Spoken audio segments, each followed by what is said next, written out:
we're continuing our conversation in the 5 pillars of resiliency, because if there's anything that's true about life, it's that life is going to bring storms. And we're either in the middle of a storm, we're going to be just coming out of a storm, or we're about ready to enter into a storm. And so what can we do then to increase our resiliency, to increase our ability to bounce back after a traumatic event?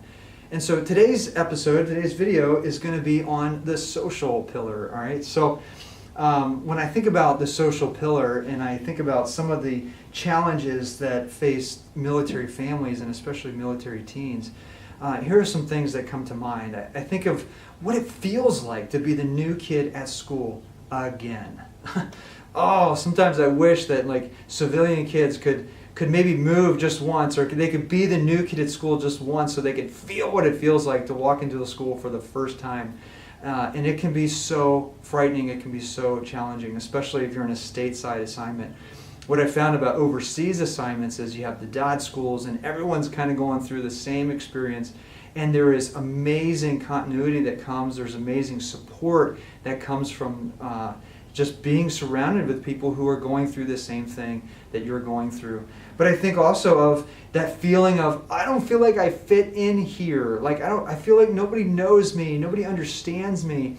Especially if you're a military teen that's had an overseas experience, like in Japan or in South Korea or someplace in Europe. I mean, you have had some amazing set of life experiences, and you are different because of that. You know what it feels like to be a foreigner in a different language or in a different country, and you know what you have to wrestle with different currencies and different cultures and different languages and all of that stuff. You're different. You're shaped by that, and that impacts you. And so sometimes you feel like, man, nobody knows me, nobody gets me. I just told them that I moved here from Germany, but they don't even know where Germany's at on a map, much less be able to ask any kind of meaningful questions about that. And so you feel like a whole part of your life you can't even share with anybody. And that can be so hard. So you have such a unique set of life experiences that can make it hard for you to feel known and understood. And so the question is, how do we surround ourselves with good friends? Right? The key is, if we're going to be resilient, if we're going to bounce back, is how do we find those friends that are going to support us when tough times come? And it's an additional challenge because of the frequent moves that we make.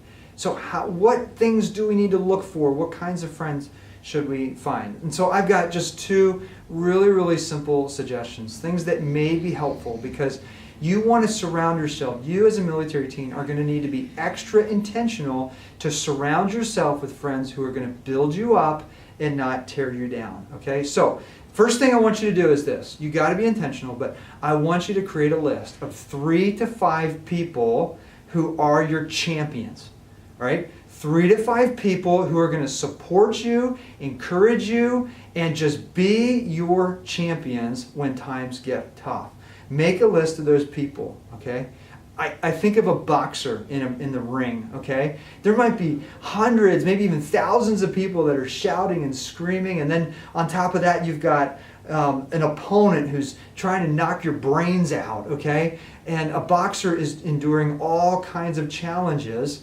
But if he has a good trainer in his corner, it can make all the difference in the world. And that boxer needs to train himself to listen to the voice of his trainer so that he knows how to respond as the bout continues. If that doesn't work for you, I think of a golfer with his caddy, you know. If a golfer has a great caddy, that caddy is his champion. That caddy is a good source of wisdom. That caddy is a good source of advice for knowing which club to pull out and how hard to hit it, and the wind conditions and the distance to the hole and the bunkers and all those things. That's what a caddy is there for.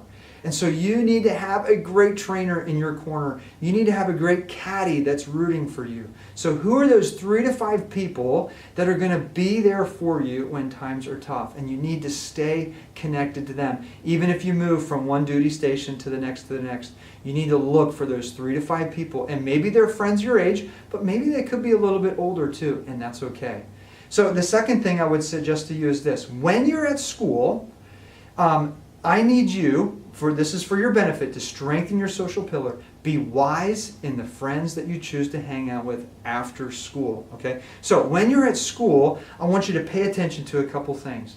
Pay attention to those students who are prone to risky behavior. Those students who are just, you can just tell kind of by looking at them like they might be a little bit of trouble. It's not that they're bad, it just means that they're prone to some risky behavior. Because when times get tough for you, you're going to need to be with people who are going to support you and encourage you and not be engaging in things that are going to tear you down. Second thing I want you to look for is this. Do they use their words to criticize other people or to build them up? Because if they're using their words to tear other people down, if they're sarcastic and they're just, puffing themselves up in order to make themselves look good and tearing other people down, that may not be the kind of friend that you want to hang out with after school, okay? So when you're at school, one, look for those students that are prone to risky behavior. Are they getting called to the principal's office on a regular basis? May not be the kind of person that you want to have in your tight circle of friends. And it's not that they're bad people, it's just you need to be extra wise. You need to be extra intentional about who you hang out with after school. Because when you're at school, you got to hang out with your classmates. You're there at lunch, you're there in your classes, you're there in gym class. But when you're after school, that's who you need to be extra careful about who you spend your time with. So, just 2 quick suggestions. Who is your trainer? Who is your caddy? Who are those 3 to 5 people that are going to be your champion for you when times get tough? And the second thing is this, just be super wise in who you hang out with at school. Again, I hope you find this super helpful, super encouraging. If you do, please like, share, and comment. Thank you, and take care.